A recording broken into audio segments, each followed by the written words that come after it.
Lesson 9, Heat. What are the various causes of what you see happening in this picture below? Write in the boxes.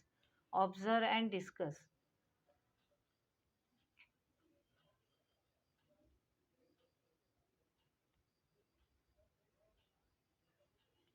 आता आपल्याला इथे खाली pictures दिसत आहेत. एका गॅसवर पातेल्यात दूध तापत ठेवलंय आणि कुकरची शिट्टी होती. नंतर दुसऱ्या पिक्चरमध्ये एक मुलगा आहे, त्याला ताप आलाय आणि तो टेम्परेचर त्याचं मोजतोय. नंतर थर्ड पिक्चर आहे, त्याच्यात ग्लास दिसतोय, बर्फ ठेवलेला ग्लास आहे आणि त्याच्या बाहेरच्या सरफेसवर आपल्याला पाण्याचे थेंब जमा झालेले दिसत आहेत.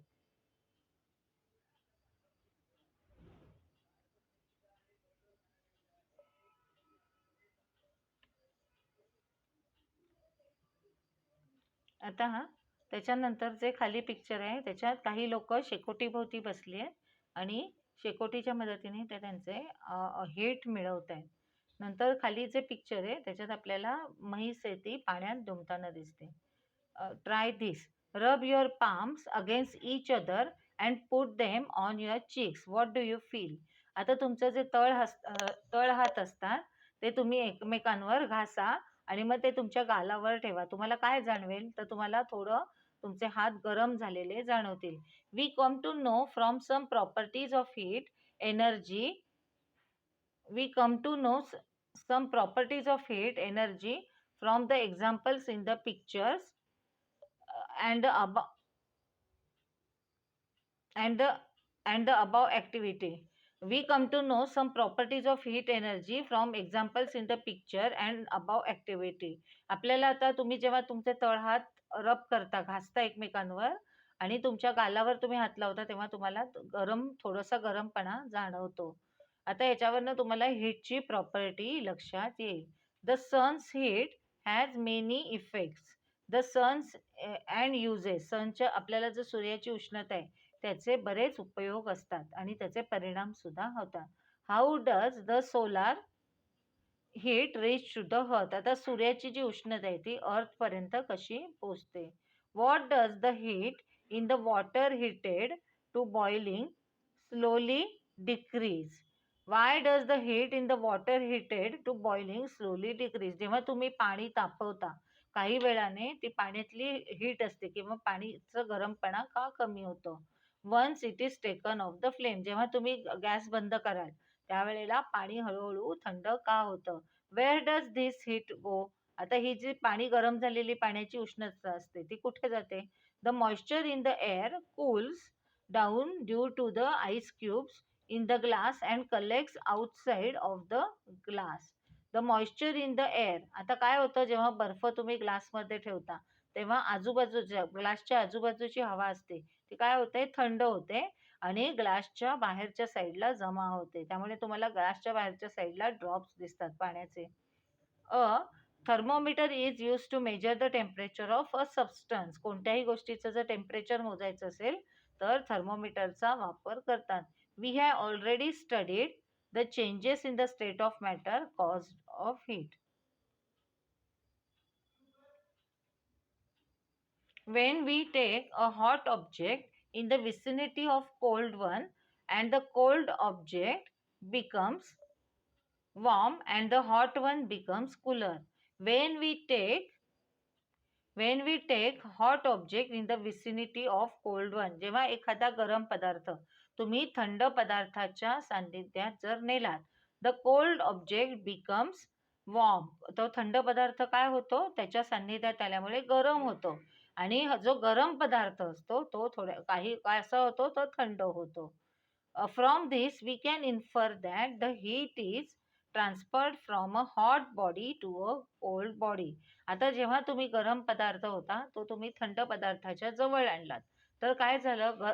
तो थंड पदार्थ होता तो गार झाला आणि थंड पदार्थ होता तो गरम झाला आणि गरम पदार्थ होता तो थंड झाला. ह्याच्यावरनं काय आपण कन्क्ल्युजनला येऊ शकतो की हीट असते ती गरम पदार्थाकडनं थंड पदार्थाकडे ट्रान्सफर होते.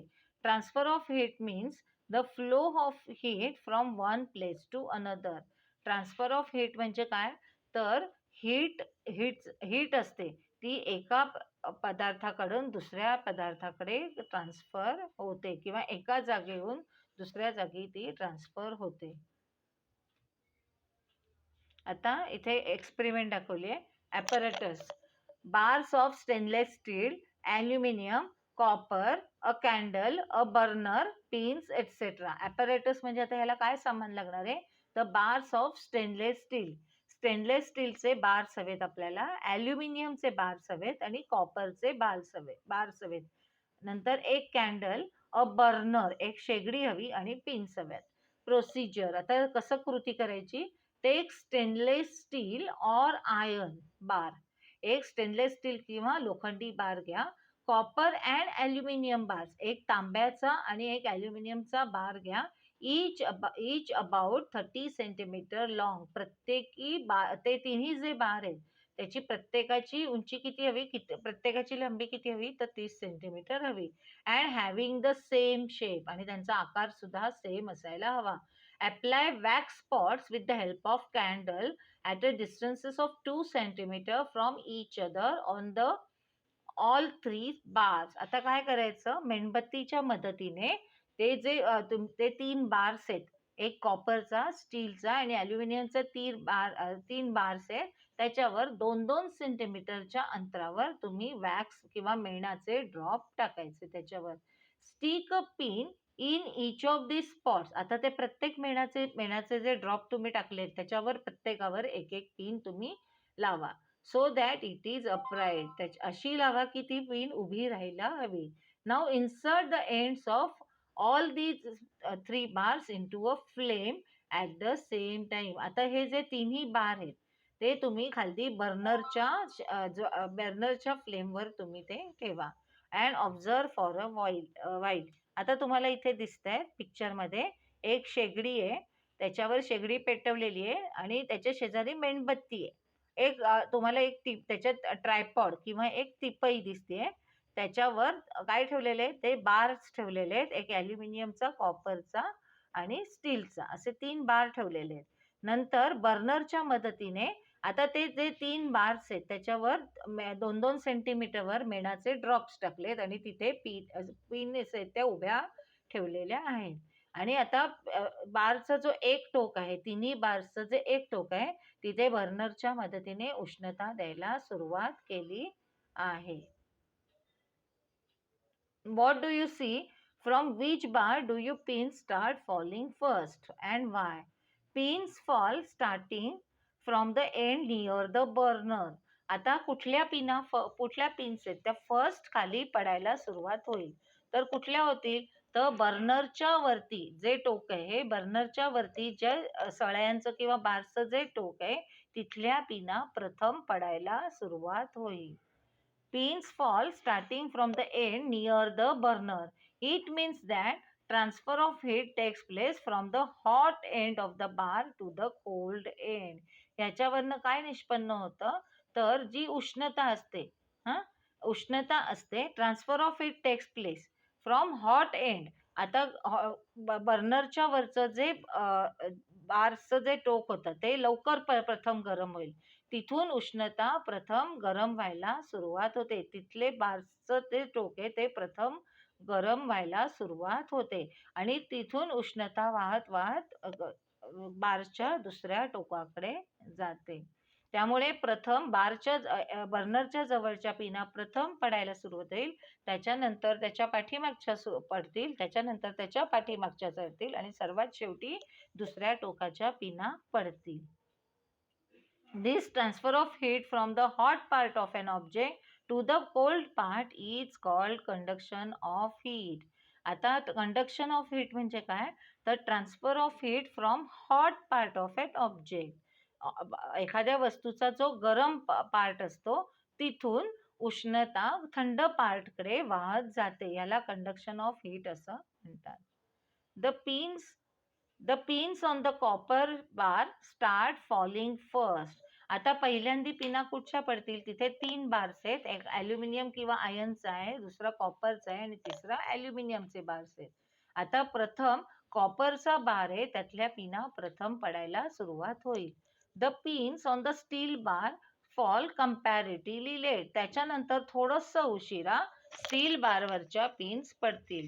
Heat is conducted quickly through copper. ह्याच्यावरनं काय प्रूव्ह होतं, तर हीट ही उष्णता ही कॉपरमधनं प्रथम लवकर कंडक्ट होते किंवा वाहन होतं त्याचं. Conduction of heat through substance depends upon the property of that substance. आता कंडक्शन ऑफ हीट कोणत्या पदार्थामधनं लवकर होईल किंवा कोणत्या पदार्थातनं स्लो होईल हे त्या पदार्थाच्या वैशिष्ट्यांवर किंवा प्रॉपर्टीवर डिपेंड असतं. That conduction of heat takes place through solid substance shows that medium is required for conduction of heat. याच्यावरनं असं लक्षात येतं की उष्णतेचं वहन व्हायचं असेल किंवा हीटचं जर कंडक्शन व्हायचं असेल तर त्याच्यासाठी एका मीडियमची गरज असते. आता ह्याच्यात आपले मीडियम्स कुठले होते, तर स्टीलचा बार किंवा कॉपरचा बार किंवा ॲल्युमिनियमचा बार हे उष्णता वहन होण्यासाठी किंवा हीट कंडक्शन होण्यासाठी आपले मीडियम होतं. आता second experiment, how does transfer of heat takes place through a liquid. आता लिक्विडमधनं हीटचं ट्रान्सफर कसं होतं किंवा लिक्विड पदार्थामधनं हीट कशी ट्रान्सफर होऊ शकते याच्यासाठी ही एक्सपेरिमेंट आहे. Apparatus, a beaker, potassium permanganate crystals, a burner, water etcetera. ह्याच्यासाठी तुम्हाला काचेचं एक भांडं लागेल. नंतर पोटॅशियम परमॅंगनेटचे क्रिस्टल्स म्हणजे खडे हवेत, अ बर्नर शेगडी हवी आणि पाणी हवं. Procedure, take some water in a beaker. आता तुम्हाला इथे दिसतंय, इथे एक बीकर आहे, त्याच्यामध्ये काही पाणी घेतलेलं आहे. Heat the beaker slowly on a gas burner. आता त्या बीकर आहे तो गॅसच्या बर्नरवर ठेवा आणि हळूहळू गरम करा. इथे दिसतंय खाली बर्नर लावलाय आणि वरती बीकर ठेवलेलं आहे आणि त्या बीकरमध्ये पाणी आहे. Heat the beaker slowly on a gas burner. Drop a few crystals of potassium permanganate into the water. आता बीकरमधलं जे पाणी आहे त्याच्यात पोटॅशियम परमॅंगनेटचे काही खडे टाका. Now wash the water in the beaker carefully. आता जेव्हा पाणी आहे त्याचं तुम्ही ऑब्झर्व करा किंवा निरीक्षण करा. What do you see. तुम्हाला काय दिसेल. You will see streams of water going upward. जसं जसं पाणी तापायला सुरुवात होईल तसं तुम्हाला काय दिसेल, तर you will see streams of water going upwards and coming back to the bottom. तुम्हाला काय दिसेल, पाण्यातनं प्रवाह दिसतील, काय वरच्या दिशेने जाणारे प्रवाह दिसतील आणि तेच प्रवाह परत खालच्या दिशेने येताना तुम्हाला दिसतात, तळाशी येताना दिसतात. Due to the potassium permanganate these magenta coloured streams can be identified easily. आता हे पाण्याचे प्रवाह तुम्हाला कसे लक्षात येतील, तर आपण त्याच्यात पोटॅशियम परमॅंगनेटचे खडे टाकल्यामुळे त्याच्यात तुम्हाला आता जे पाण्याचे प्रवाह आहेत ते कोणत्या रंगाचे असतील, मॅग्नेटा कलर म्हणजे लालसर जांभळ्या कलरचे प्रवाह तुम्हाला दिसतील आणि त्यामुळे ते पाण्याचे प्रवाह इझिली तुम्ही ओळखू शकता. When heating begins the water near the bottom becomes warm. आता जेव्हा पाणी तापायला सुरुवात होते तेव्हा जे बीकर आहे त्याच्या तळाचं पाणी, तळाशी असलेलं पाणी पटकन गरम होतं अँड इज डेन्सिटी डिक्रीजेस. आणि ते पाणी काय होतं, तर हलकं होतं. जसजसं पाणी तापतं तसं त्याची डेन्सिटी कमी होते, म्हणजेच ते पाण्याचं वजन तेवढ्या भागातलं कमी होतं. As a result it moves upward. आता त्याची डेन्सिटी कमी झाल्यामुळे काय होतं, ते बॉटमचं पाणी किंवा तळाशी असलेलं पाणी हलकं होतं आणि ते वरच्या दिशेने जायला लागतं. And is replace by cold water coming from above. आता काय होतं, तळाशी असलेलं पाणी लवकर गरम होतं, ते वरच्या दिशेने जायला लागतं आणि वरचं जे थंड पाणी असतं ते खालती बॉटमला येतं. In this manner heat is transferred bye means of currents. अशा प्रकारे पाण्यामध्ये हीट ही कशी ट्रान्सफर होते, तर करंट्सच्या माध्यमातून ही हीट ट्रान्सफर होते. आता लिक्विड पदार्थांमध्ये हीट हे कशी ट्रान्सफर होते, तर करंट्सद्वारे ही हीट ट्रान्सफर होते किंवा प्रवाहांद्वारे ही हीट ट्रान्सफर होते. याला कन्व्हेक्शन असं म्हणतात. This process is called convection of heat. या प्रोसेसला कन्व्हेक्शन ऑफ हीट असं म्हणतात. आता next experiment. A test tube, a piece of ice, wire gauze. Wire gauze म्हणजे स्टीलची जाळी. A burner, a candle etcetera. Test tube, तुमची लॅबोरेटरीमध्ये तुम्ही टेस्ट ट्यूब बघितली असेल ती. पीस ऑफ आईस, बर्फाचा तुकडा.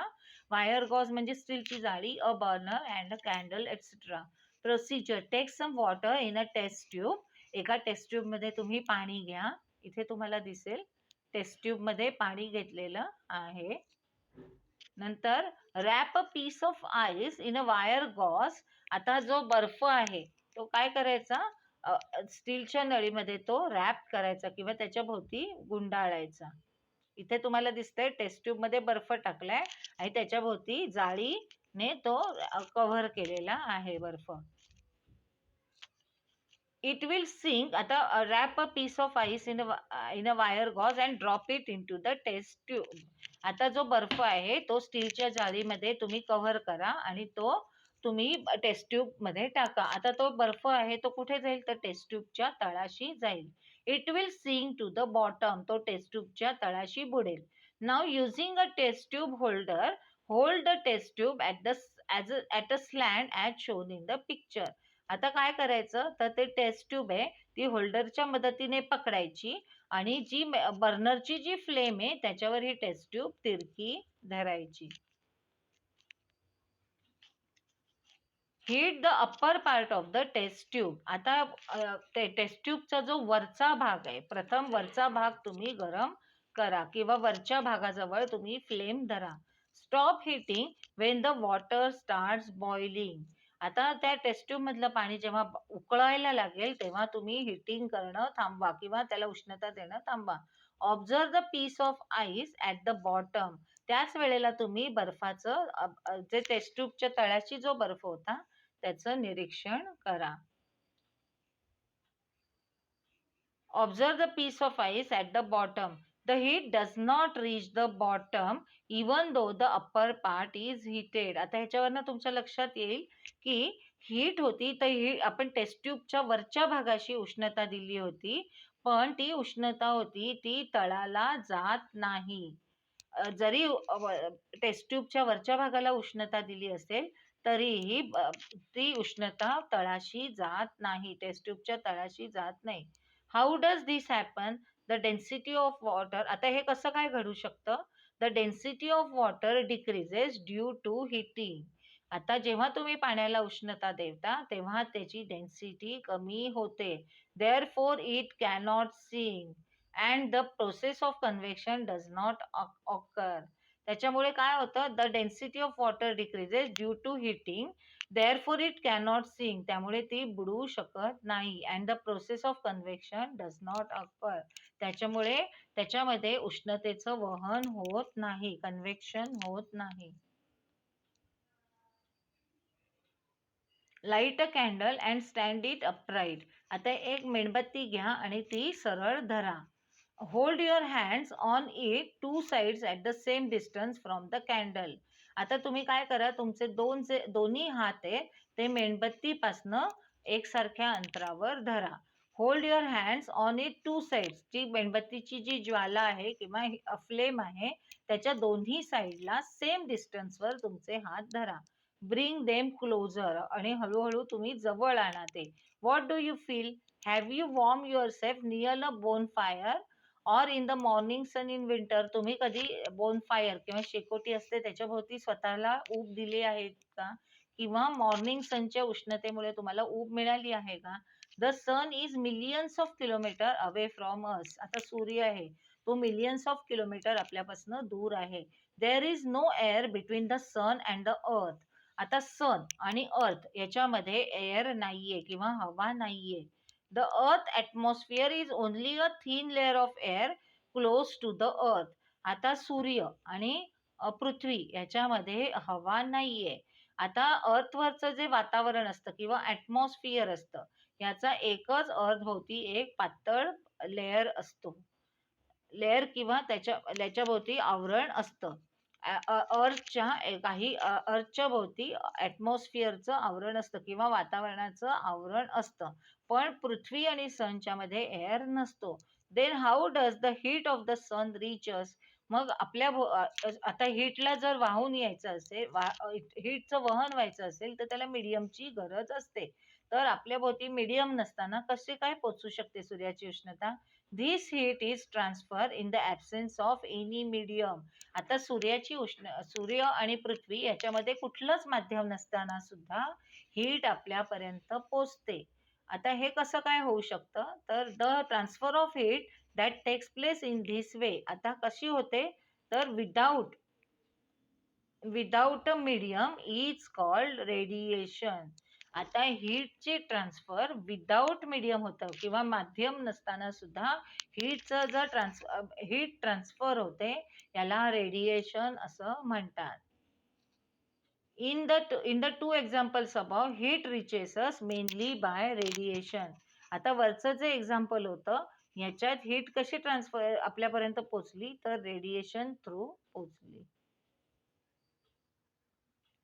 A wonder of science. Radiation of heat takes place from many objects in nature, such as trees, mountains, stones, and roads. Radiation of heat takes place from many objects in nature. आता निसर्गात अशा many objects किंवा बऱ्याचशा वस्तू असतात. For example trees, mountains, stones and roads. आता त्याच्या through आपल्याला रेडिएशन होत असतं. A camera has been developed which uses this radiation to make our surrounding visible at night. A camera has been developed. आता असा एक कॅमेरा तयार केला गेला आहे which uses this radiation. तो रेडिएशनचा उपयोग करतो आणि रात्रीच्या वेळेला आपण सराउंडिंग आपल्याला दिसू शकतो, आजूबाजूचा परिसर आपल्याला दिसू शकतो. It is called infrared camera. Using this camera, it is possible to keep a watch on movements of the enemy during the night. आता ह्या कॅमेऱ्याच्या मदतीने शत्रूच्या हालचालीवर लक्ष ठेवता येतं. When heat rays fall on an object, a part of the heat is absorbed by the object and part of it is reflected. When heat rays fall on an object, जेव्हा उष्णतेची किरण किंवा हीट रेज एखाद्या वस्तूवर पडतात, a part of the heat is absorb by that object.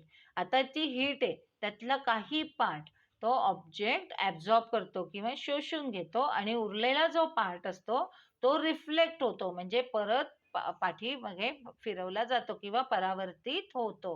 The ability of a substance to absorb heat radiation depend on its color and also in its intrinsic property.